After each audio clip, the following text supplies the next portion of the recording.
What is up, all you individuals out there? It's me, full-time anime man, and I would just like to point out that the previous part 1 of this series got over 700 likes that I'm looking at right now, and I just gotta say, wow, was it really that good? I am really honored that a lot of people liked part 1. I can't wait to continue the series. But after this series, I'm gonna have to get back onto the Firewolf one, and a lot of people have been asking for Maleficent videos. So, I really do hope that everyone enjoys this video. But before I go, I have to say one more thing. This video contains a lot of gory things. There's gonna be blood, there's gonna be talk about guts. So, if hearing that kind of stuff bothers you, please just click off the video, because there's going to be a lot of it in here. And I hope everyone has a nice day. Enjoy the video. I don't know why, but I keep on forgetting things. I would like to thank everyone for 1,000 subscribers and plus that. It really means a lot to me that a lot of people like to hear my stories, and I really do hope that we can grow this channel up to be very successful. So, with that out of the way, thank you again for 1,000 subscribers. I hope everyone enjoys. Bye-bye. Where we last left off, Izuku was separated from his twin brother Shoto. Izuku was washed down the stream after a few hits to the head, and Izuku was rendered unconscious. As he was washed up on shore, alone, in the dark. A few hours have passed. The sun has risen over the horizon. The sound of the water heading down the streams, the sound of birds chirping in the morning. Izuku woke up with a jolt. While still on the ground, Izuku looks to the forest, unsure of what's going on, unsure of where he is, unsure of who he is. The white-headed boy does not say anything and gets up to his feet.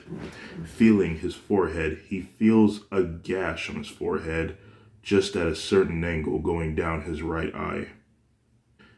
But he disregarded that for now. Izuku then hears howling in the distance. Izuku wasn't sure what it was, but something inside him said to follow the sound. Without a second thought, Izuku then headed in the direction of the howling. A few minutes later, Izuku thought he was heading in the wrong direction. He was about to end his search until he came across a big brown bear. Izuku looked into the bear's eyes with fear. The bear turns to face Izuku. Izuku then began to shake, unsure of what to do. The bear then began to charge at Izuku, and he began to run. Izuku, still in his human form, runs past trees, bushes, and rocks. The bear slowly catches up to Izuku, and to the bear's surprise, the young boy then began to run on all fours, and almost in an instant, Izuku turns into a wolf cub. It looks like Izuku was about to outrun the bear, but Izuku was cornered with nowhere left to go. All Izuku could do was look as the bear gets closer. That was until the bear was overwhelmed by a pack of gray wolves. One wolf growls at the bear, snarling, while one threatened to bite the bear on its leg. Izuku just stands there, watching the wolves. All of a sudden, the wolves started attacking the bear. One wolf went for the leg, but the bear quickly snatched away, while one wolf jumped on top of him, biting its back. The bear then rolled over trying to get the wolf off of his back, but little did he know that was his worst mistake, because the rest of the wolves then began to tear into its stomach. Some of the ground was stained by the blood and guts of the bear. Izuku continued to watch in terror. The bear, still alive, continues to breathe, wanting the pain to end. The leader of the pack then walks up to the bear and says, "May you find peace in the other life, my brother." The leader then began to snarl and growl, slowly exposing his teeth, and at one fell swoop, he rips the throat of the bear. And all that can be heard was the blood oozing out of the throat wound. The leader of the pack then said, "All right, leader eats first." He was about to start eating until one of his associates then said, "Hey Khan, look what I found." One of the wolves then picked up Wolf Pup Izuku by the back of his neck and took him to Khan, the alpha leader. The alpha then walked up closer to Izuku and said, "Well, what do we have here?" "Well, judging by the color of your fur, I'd say you're an Arctic wolf. What are you doing in our territory?" Izuku just sits there, unable to speak. "Not talking, huh? Well, you may as well just go back to your pack. I'm sure your mother's worried about you." The alpha then walks back to the bear carcass and proceeds to eat. Izuku continues to sit there, waiting a few minutes. Time goes by, and the alpha leader gets his fill and lets the rest of the pack eat. He then looks to Izuku, walks back over to him, and says, "Why are you still here? Do you not know where your pack is, little one?" Izuku still sits there, not saying anything. Khan then says, "What's wrong? You can't talk?" Izuku looks into Khan's eyes with his green emerald eyes. Khan could tell that there was something special about this wolf cub, and says, "Well, I can't just leave you out here alone. I hope I won't regret this, but you'll have to come back with us to be safe." Khan then gets up from his sitting position and says, "Well, if you're going to join us, then you're going to need a name." Khan thinks for a few seconds and says, "Well, judging that you're an Arctic wolf and that you don't talk much, I'm going to call you Shinmaku." Kind of fits. So, do you like that? Izuku nods his head in agreement, and Khan says, "Oh, so you can understand me? Well, that's good." A few minutes go by, and the rest of the pack has partly finished off what is left of the bear. And Khan says, "Okay, everyone, let's head back to our land. We're taking this little one with us." The pack is confused because why would they invite a different type of wolf to their pack? One wolf speaks, "But Khan, why would we invite him to our pack?" Khan speaks, "Because he won't survive out here on his own. If we hadn't shown up, who knows what that bear would have done to him. I'm going to train him and teach him the ways of survival out here. His name is Shinmaku. Now, let's head out." Khan then looks down to Izuku and says, "Stay close, little one." They all walk back to their land. A few minutes later, the pack makes it back to the rest of the gray wolves.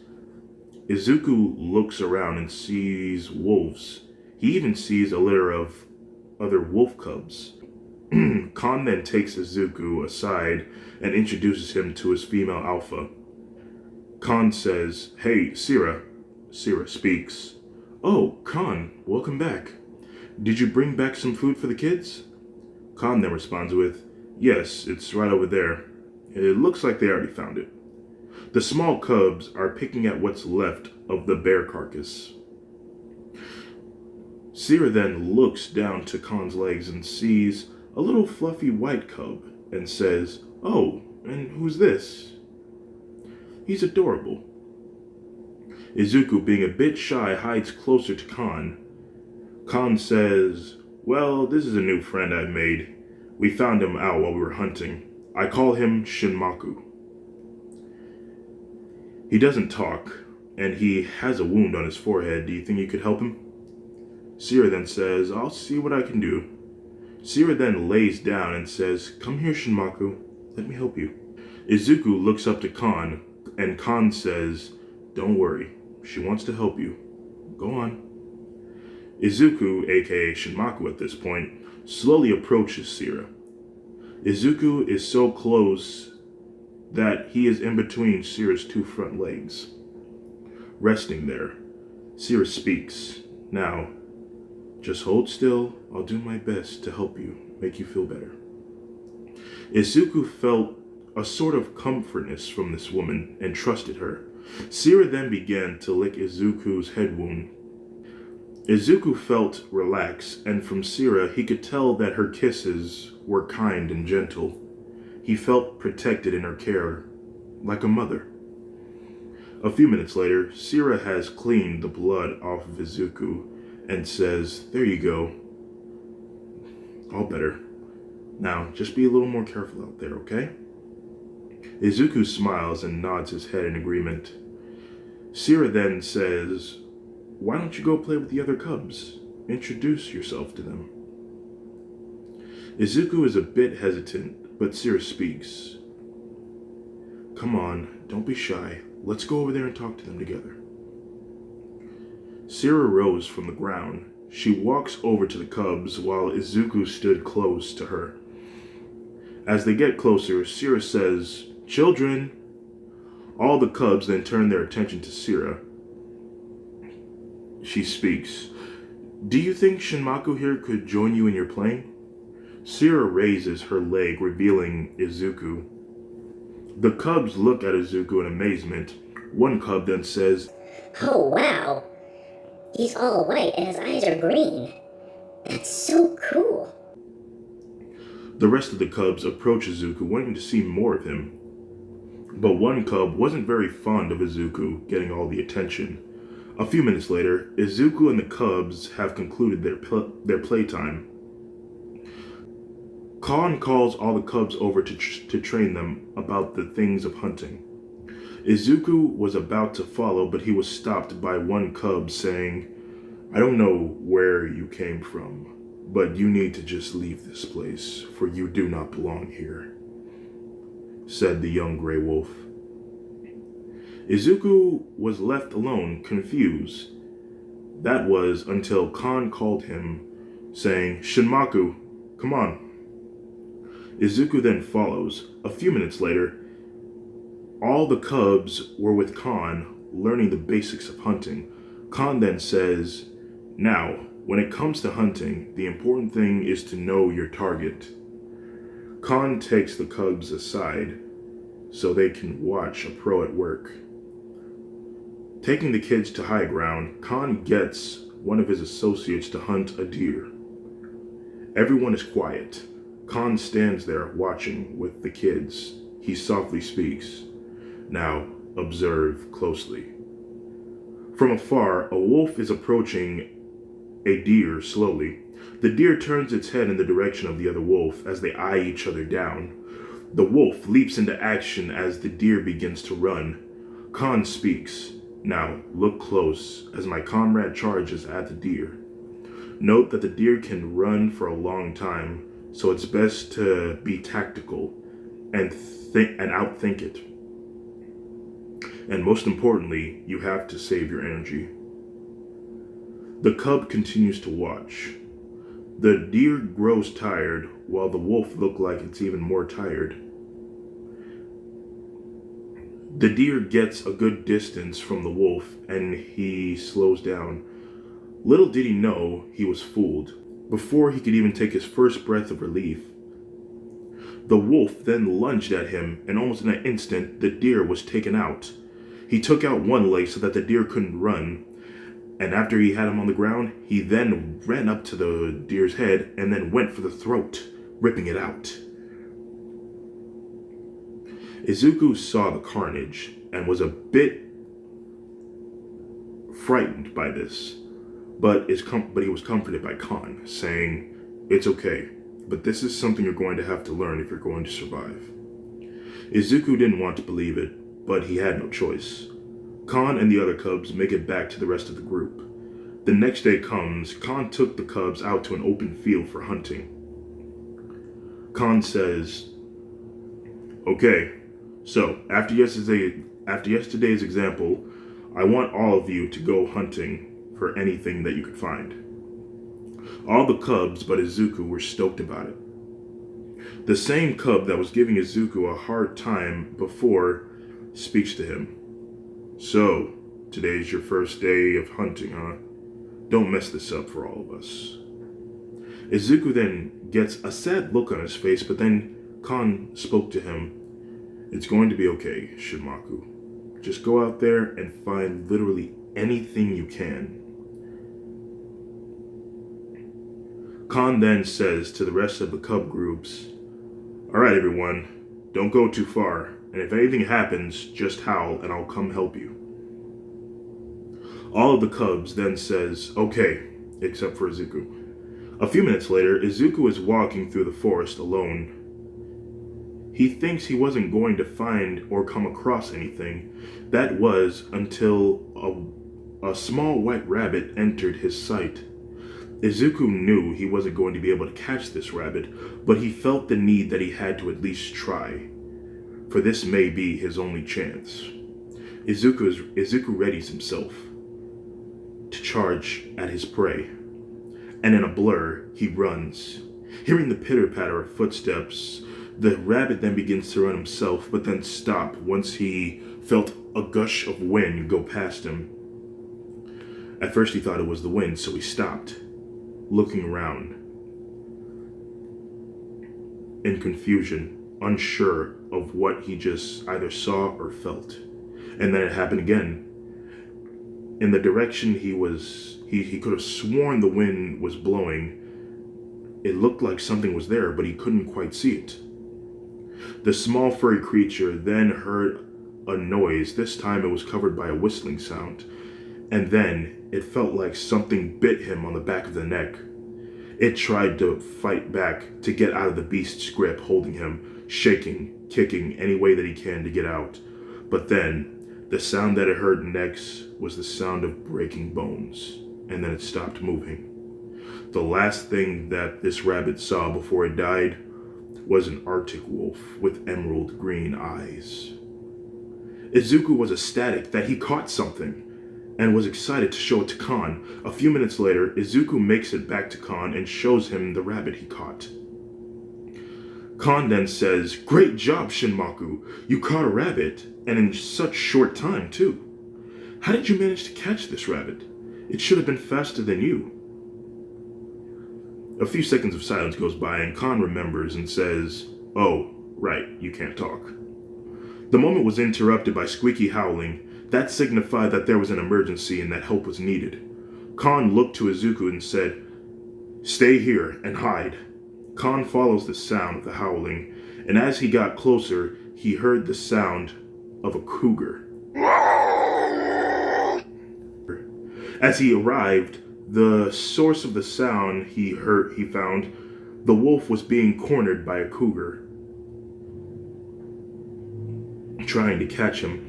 Khan takes immediate action and growls to get the large cat attention. It turns to face Khan. Khan then began to growl, slowly exposing his teeth, challenging the wild cat.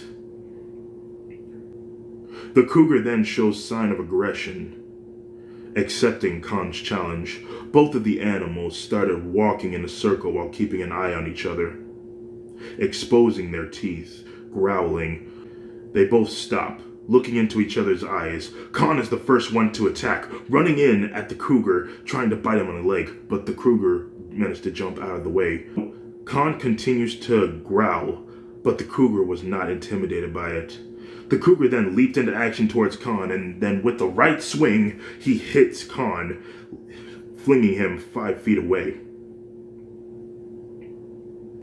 Izuku was watching the whole thing. He knew that the cougar was too strong for Khan to handle on his own. Khan returned to his feet and continues the fight. He was thrown off balance by that hit, but he quickly regained his composure and charges at the cougar.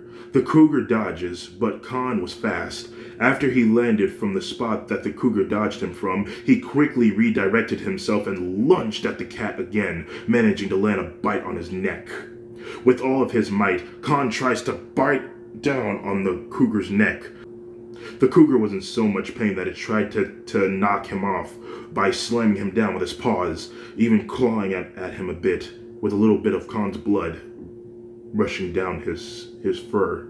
And after a few seconds of pain, the cougar then got an idea to ram into a tree. This knocked Khan off of him while knocking some tree bark off of the tree and denting it. Khan then let go from the pain and was very hurt by that. Khan then let out a howl, calling for reinforcements. The cougar then tended to its neck wounds, and after a few seconds, it turns its attention back to Khan, ready to finish him off. Khan is in too much pain to move. The cougar approaches Khan. Izuku sees everything. He wasn't going to let the man who saved his life just die like this. Izuku then jumped into action, growling as loud enough to get the attention of the cougar. It turns to face the young cub, and it walks over to him. Khan sees this and says, "No, Shinmaku, run!" Khan tries to move, but he was in too much pain.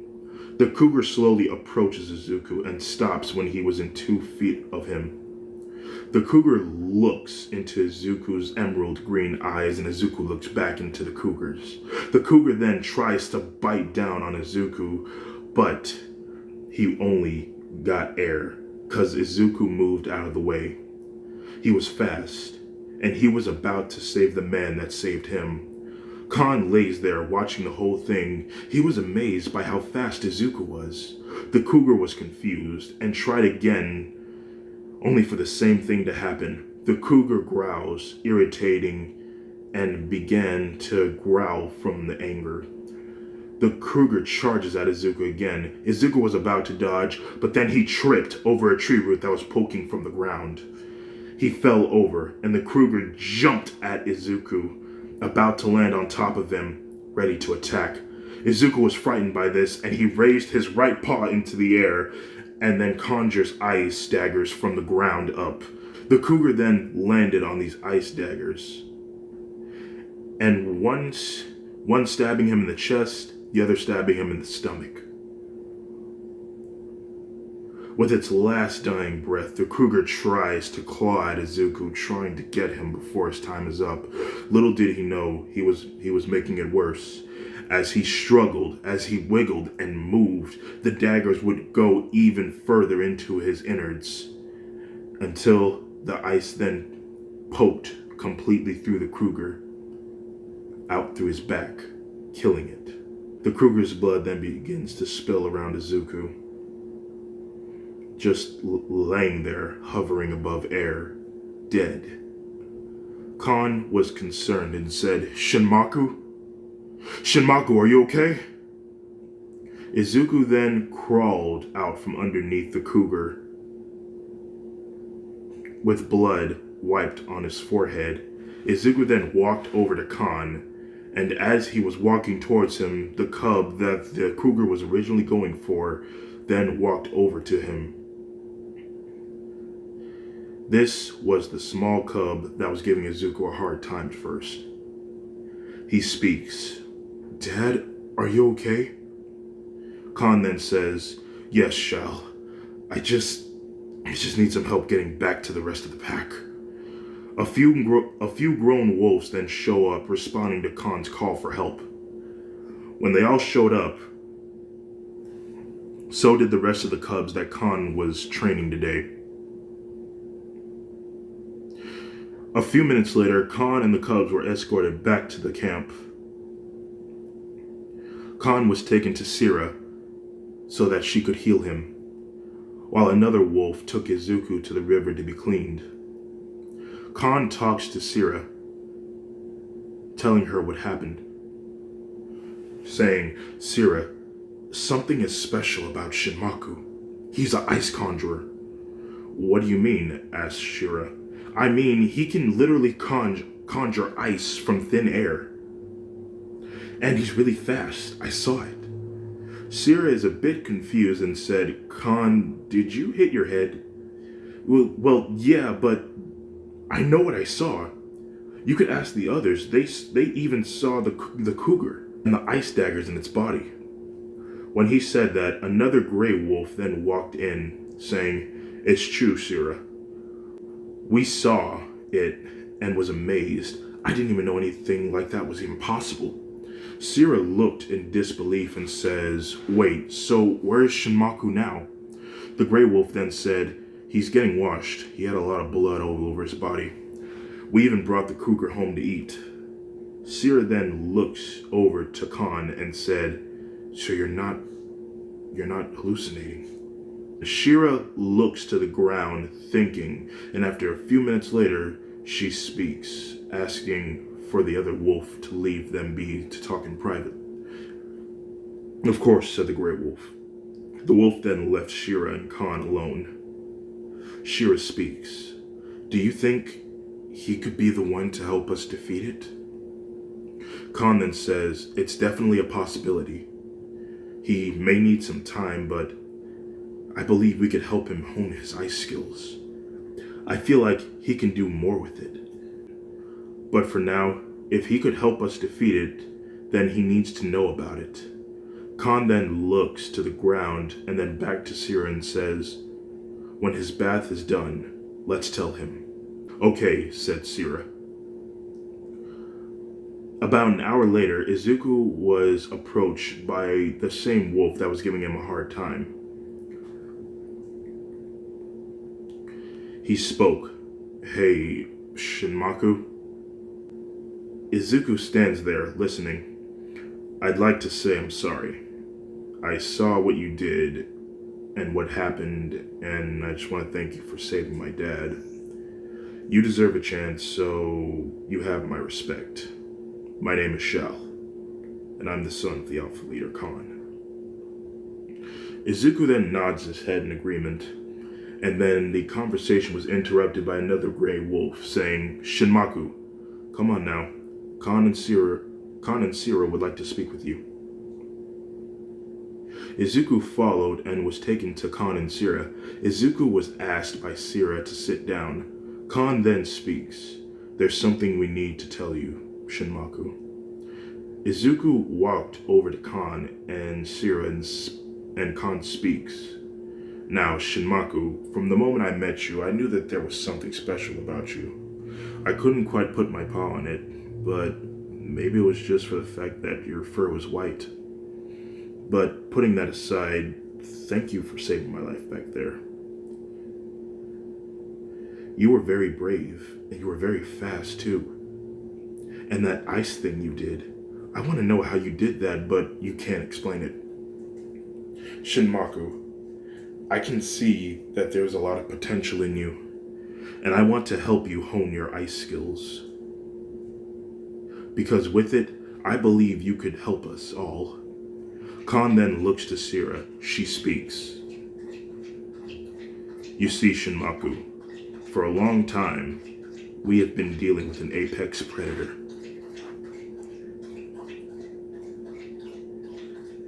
And we believe, with your abilities, you could help us defeat it." Khan speaks. "Allow me to go into more details about this. For a long time, we have called this thing the Maccapichu. This abomination is very tall. Its limbs are very long. And the thing that stands out most about it are its eyes. Some who managed to get close enough and survived described its eyes of having no soul behind them. And even though this thing has no muscular structure, it's very strong. I once saw it lift a 2-ton boulder at my parents, killing them. This thing has inhuman agility. It could climb up 90-degree walls and gets the drop on anyone who is not careful. But the thing that stands out most about this Maccapichu is the fact that it can't be hurt. One time in the mountains, I saw it with my own eyes. The Maccapichu was repeatedly shot. The bullets just ricocheted off of it, completely unfazed by the shot. But after doing some close studying, I predict that ice can weaken its structure. So, that being said, if we could cover its body in ice, we may be able to do some damage to it, and end its reign of terror." Khan then kneels down to Izuku's level and says, "Shinmaku, do you understand what we're asking of you?" Izuku nods his head in agreement, meaning he understands what they're asking him to do. They want his help to kill the Maccapichu so that everyone could be safe. "Good. Thank you, said Khan. In a few days, when I'm feeling better, I'm going to help you start your training. Izuku nods his head in agreement. Both Khan and Shira smile, and Shira speaks. Are you okay, child? Do you need me to heal you in any way? Izuku nods his head in a no motion. Shira then speaks. Okay then. Well, how about you go rest up for now? I understand that what happened to you today was very horrifying. Izuku nods his head in agreement and leaves Khan and Shira alone. Khan and Shira are now talking amongst themselves. Shira says, You really think he could beat it? Khan speaks. I believe he can. He just needs time. A few hours pass. It's dark. The full moon has risen, and everyone is asleep. So is Izuku, but he was waken up by the sound of a branch snapping. Izuku was the only one that heard that and then woke up. Izuku rises from his sleeping spot to investigate the noise, leaving the wolf den, walking out into the open. And the first thing that he sees are trees and the light of the moon showing his surroundings. Izuku walked even further out in the open when he was stopped by a familiar voice. Izuku? Izuku then turns his head to where the voice came from. It led to a dark, shadowy part of the trees where Izuku couldn't see very well. The voice speaks again. I've missed you so much, brother. I'm so happy we could be together again. Izuku was tempted to follow the voice. Even though he couldn't remember his past, he has this feeling that he knows this voice and that he could trust it. But something inside him told him not to get any closer. He was getting the sense of danger. Izuku slowly backs away. The voice speaks again. Come on, brother. Let's run away together. Izuku is not falling for it, and the voice speaks one more time. Brother, I'm coming for you. Izuku continues to look in the direction of the voice, and what he saw shook him so deeply that he couldn't move, because what emerged from the shadows was a tall, thin, humanoid figure. The only thing about this thing was that it wasn't human anymore. It had claws that looked like it could rip through anything, and its teeth were razor sharp that they looked like they could rip off the flesh of anything they come in contact with. Izuku's eyes widened as he saw the color of its skin was that of a moldy gray. The young cub was scared that he was still as a statue, as the creature then walked towards him, and he got closer and closer. He walked past him. Seriously? I'm trying to read the story, Teza. Come on, stop with that noise. Izuku was confused. Did he not see him or something? Could it be that it can only see movement? To Izuku, that was highly needed information. And after a few seconds, it wandered into the wild. Izuku was left alone, frightened, but still in one piece. Khan then walks out into the open, concerned for Izuku. He walks up to him and says, Shinmaku, are you okay? You look like you've seen something. Izuku continues to look in the direction of where the creature went, but Khan speaks. Come on, let's go back to sleep. Izuku follows Khan back to the wolf den and rests for the next day. 3 days have passed, and Khan is feeling better to take the cubs out for training. Khan took the cubs out to an open field and says, As you all know, it's better to hunt when you're with a pack. Like my father once told me, the bigger the pack, the stronger the wolf. Whenever you need help, just howl so that others can hear you. Allow me to give you a demonstration.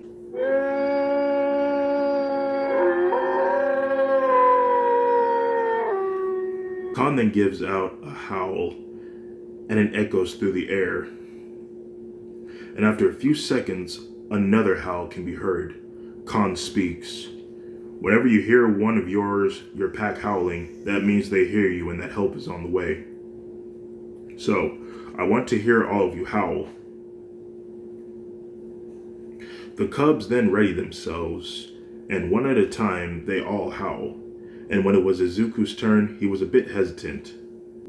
At first, Khan encourages him and says, "Come on, Shimaku, I know you can do this. Just take a deep breath and let it out slowly." Izuku takes a deep breath, readying himself, and gives out a young cub howl. Khan then says, "Good job, Shinmaku." After he said that, a wave of snow was heading in their direction. Khan then sees this, and so did the other wolves. The snow, it almost looked like a snowstorm was heading their way. And as the wall of snow gets closer and closer, Khan and his comrades, along with the other pups, were getting ready for impact. When it arrived, it wasn't as aggressive as they thought it would be.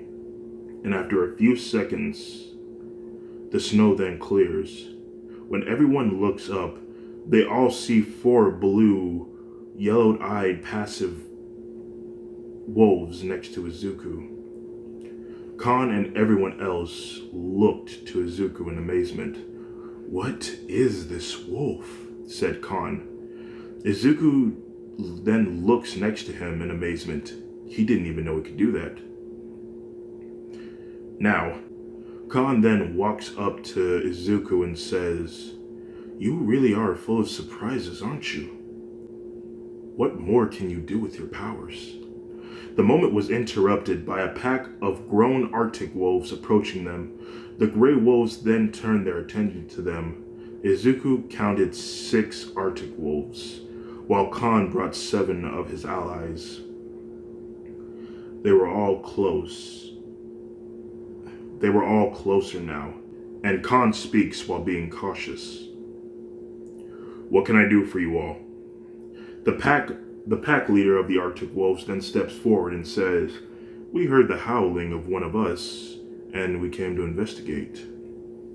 The pack leader then looks down to the only white-furred wolf and says, "Hey, do you mind if I talk with that one right there?" Khan immediately responds with, "Yes, I do." The leader of the Arctic Wolf group then looked back down to Izuku and saw the clones next to him. And he said, "What are those mysterious beings next to that one?" Khan then responds back, saying, "I don't know. There's something special about this wolf, and something's telling me that he's not from your group, and we have no business with you. So if you'll please leave us, we were in the middle of training."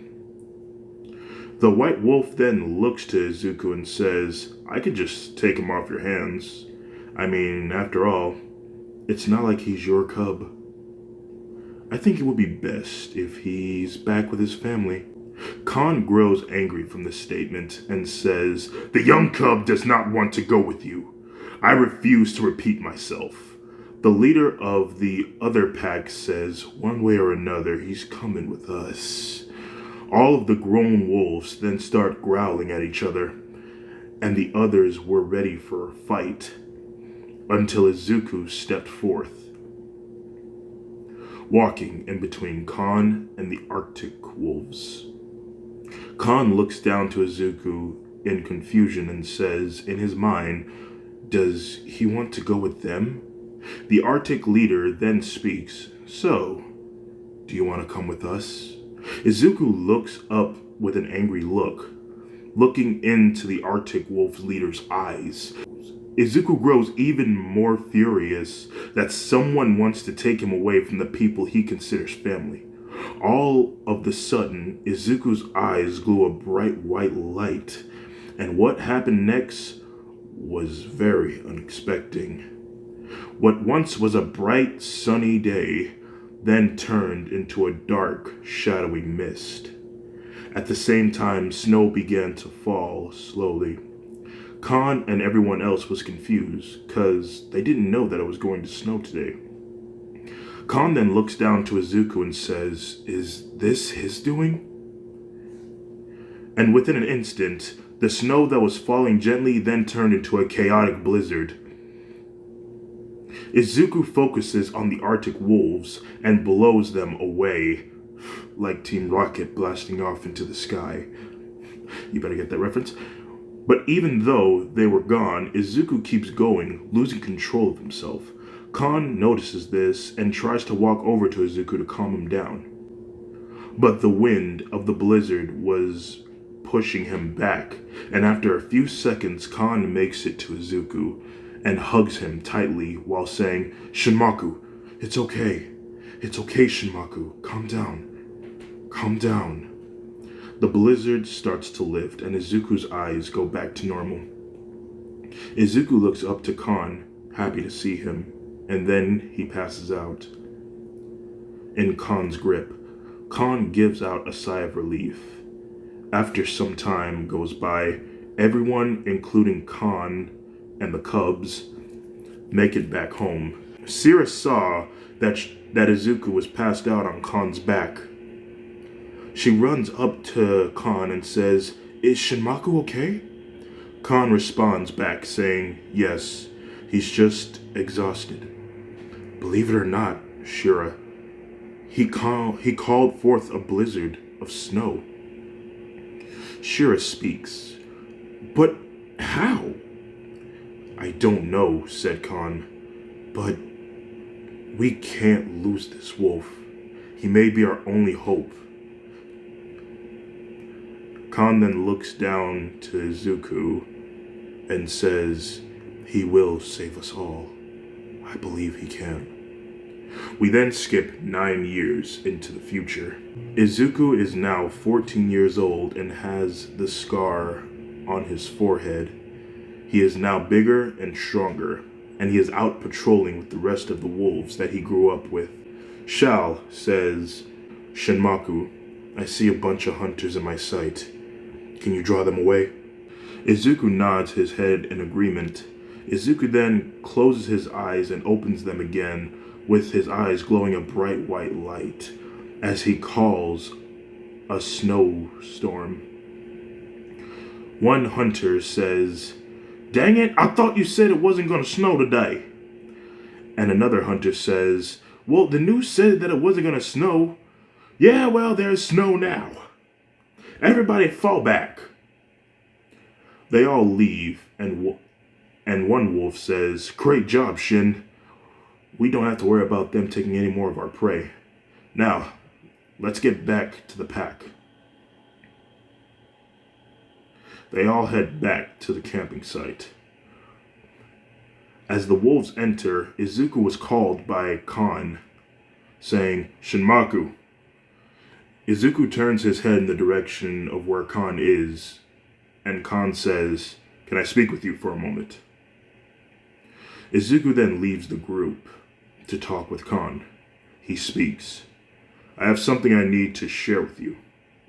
Khan walks while Izuku follows. A few minutes of walking, and Khan speaks. "So, Shinmaku, as you know, I am getting old, and I have fought hard to protect this family. The only thing that threatens us right now is the Maccapichu.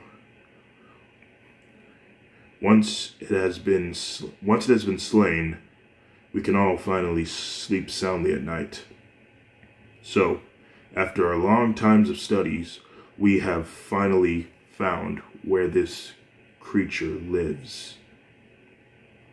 Walking to the edge of a cliff, Khan then points to a mountain and at a very small cave just at the bottom of it. Khan speaks. "Right there is where the Maccapichu lies. I believe you are ready, Shin. We just need to find the perfect opportunity to strike." Izuku looks to the entrance of the cave. Khan speaks. "Listen, Shinmaku. When this is all over, I would like you to take my place as Alpha Leader. Izuku looks to Khan with his eyes widen. Khan continues, I taught you everything I have learned, and I see a whole lot of myself in you. You've worked hard to be where you are now.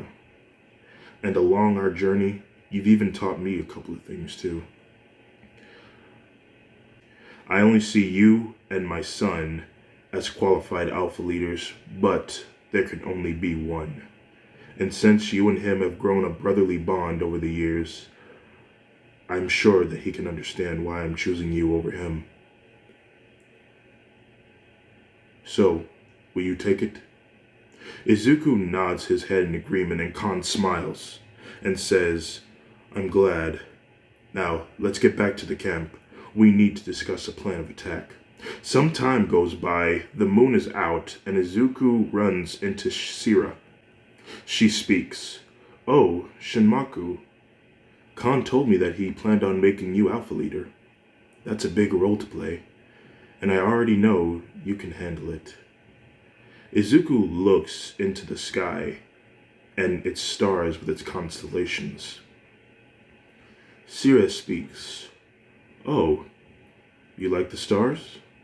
Well, let me show you something. You see that constellation right there?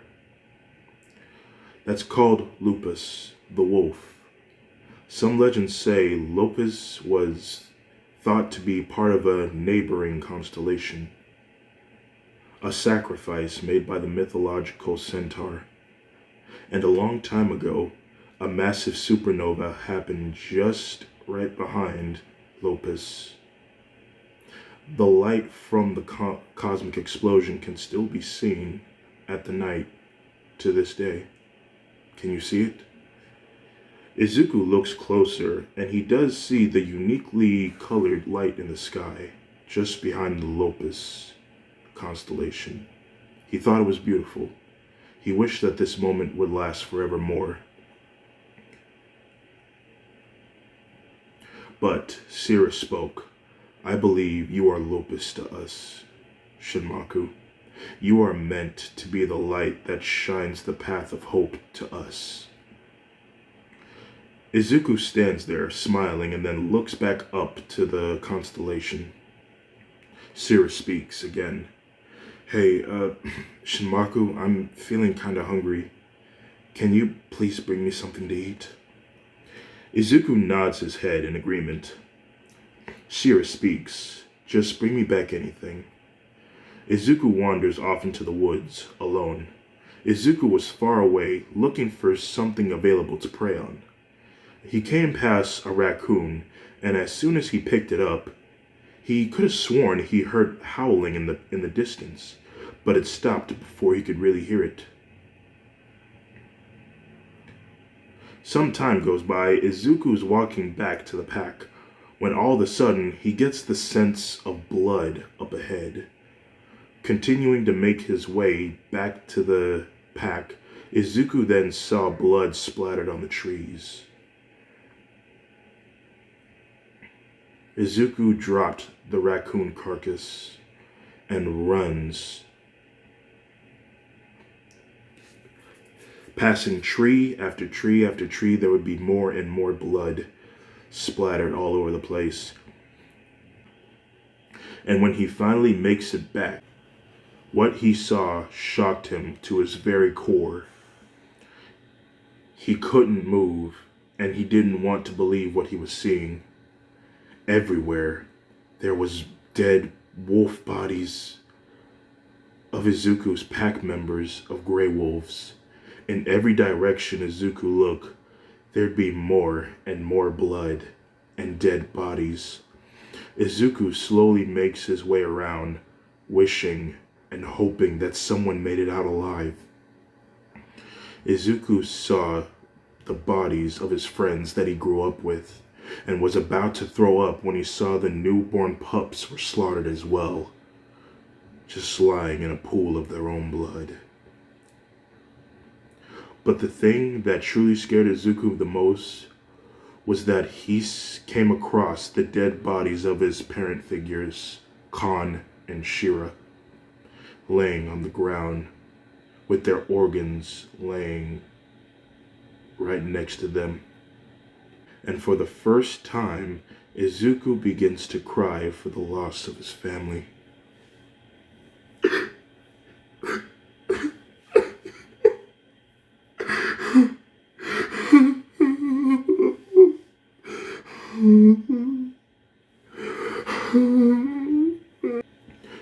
After a few minutes of weeping, Izuku hears a voice he couldn't believe he was hearing. Shinmaku? It's Khan, somehow still alive, but with hardly any time left. Izuku gets up and walks over to him. Khan speaks, with a weak tone in his voice. We didn't see it coming.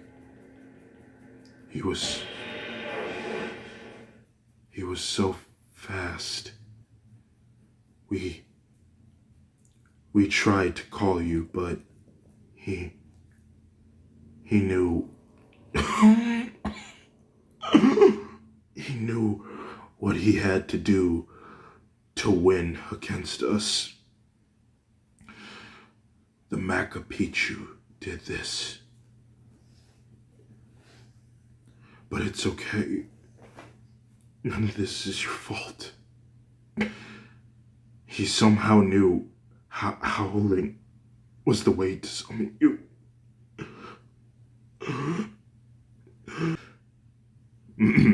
Izuku dropped many tears, unsure what to do about Khan. Then he speaks. It's okay, son.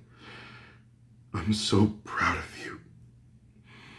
You've made us all strong. And you gave us hope. Please, just live for us. I don't want you to end up like this. Please.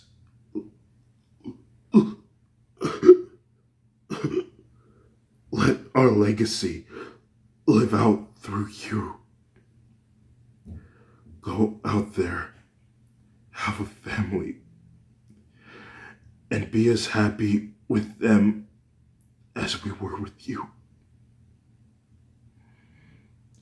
Izuku uncontrollably gives out weeping. Khan speaks. Son, please, forgive me for what I am about to ask of you. Khan then looks down to his still beating heart connected to his body and says, finish me. Izuku is really hesitant at first, but he knew Khan was in so much pain, and so he nodded his head in agreement. Izuku walked over to Khan's heart, covered it with ice, frosting it, and steps on it with one paw. Izuku was about to give out crying again, but he heard Khan's voice for one last time. Thank you, Shinmaku. Thank you.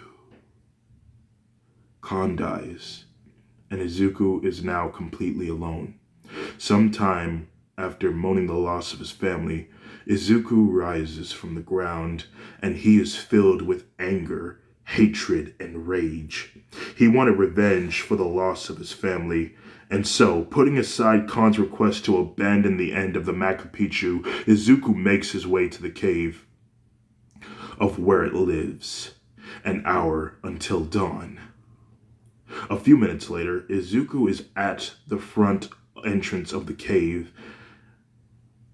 and without even thinking about Khan's request, Izuku enters the cave with fire in his eyes.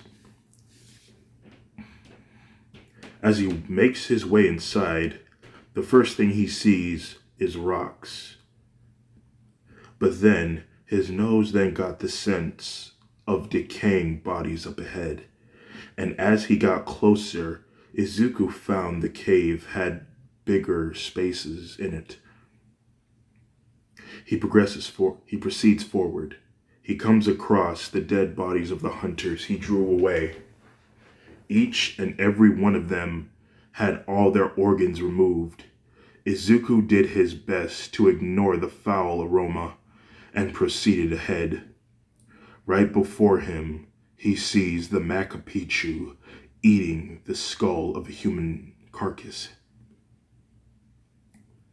It's funny, 9 years ago, this thing saw Izuku and Izuku saw him. Yet this thing hasn't aged a day since that day. Izuku readies himself for battle, growling. Izuku readies himself for battle, growling, getting the attention of this Maccapichu. The Maccapichu then stops eating and then slowly turns around with a dumbfounded face, looking down at an angry wolfy Izuku. It's just standing there, its face unchanged. It slowly turns around and then proceeds to eat the human carcass. Izuku was irritated that this creature didn't want to fight him after what he did to his family. Izuku then threw shards of ice daggers right at it, and without even blinking, the monster moved out of the way. It landed on a wall, crawling all upon it. Izuku tries to keep his eye on his opponent, but it was too fast. He was even more faster than him.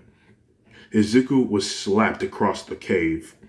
Izuku hit his head against a rock, and for a second, Izuku saw a small flashback of a boy with red and white hair. But he quickly brought himself back to reality. He had to regain his composure quickly. The monster then tried to pounce on Izuku, but Izuku rolled out of the way. Izuku then got up quickly and began to run as fast as he could, running at the monster, biting it on its legs. But the moment Izuku bit into the monster, he began to give out a moan of pain because of how tough the skin was on this thing. It's like biting into a rock, but the rock was harder. Izuku was grabbed by the monster, its claws slowly digging into Izuku's back, hurting the poor boy. But what happened next shocked Izuku. After it picked him up and lifted Izuku to his face, the monster spoke in a voice that made Izuku really angry, as if he despised it with all of his might. If you think for 1 second I'm gonna let you think you're a part of this family, you're wrong. You're just a dog that needs to be put in the back and chained up. Izuku then growls, and then out of nowhere, the room began to fill with snow. It was like the snow was being maneuvered by itself. It entered the entrance of the cave, and it was like a blizzard indoors. The monster then dropped Izuku because it was blinded by the snow. Izuku ran to get some distance while it was distracted. Izuku remembered what Khan said all those times ago. The bigger the pack, the stronger the wolf. Izuku took the opportunity to use the pack howl to call upon clones of himself. When the snow cleared, the monster was surrounded by 18 wolves, and at once they all charged while Izuku stood there watching. The monster tries to fight them, but he couldn't. He was overwhelmed. And when there was no escape, all of the wolves began to bite at the creature with ice on their teeth, doing damage against the monster. They rip out his arms and his legs. Izuku then gets the wolves to leave it be. They all back off of the Maccapichu, and Izuku approaches the monster with deadly contempt. He then puts ice around the monster's mouth so that he couldn't bite him. Then he conjures ice around his wounds to stop the bleeding. Izuku then looked into the monster's eyes. It lays there, helpless, defenseless, hopeless. And for the first time in 9 years, Izuku finally speaks. May you find peace on the other side, my brother. Izuku then conjures ice onto his teeth and rips the throat out on the monster, killing it as it chokes on its own blood. Izuku is victorious.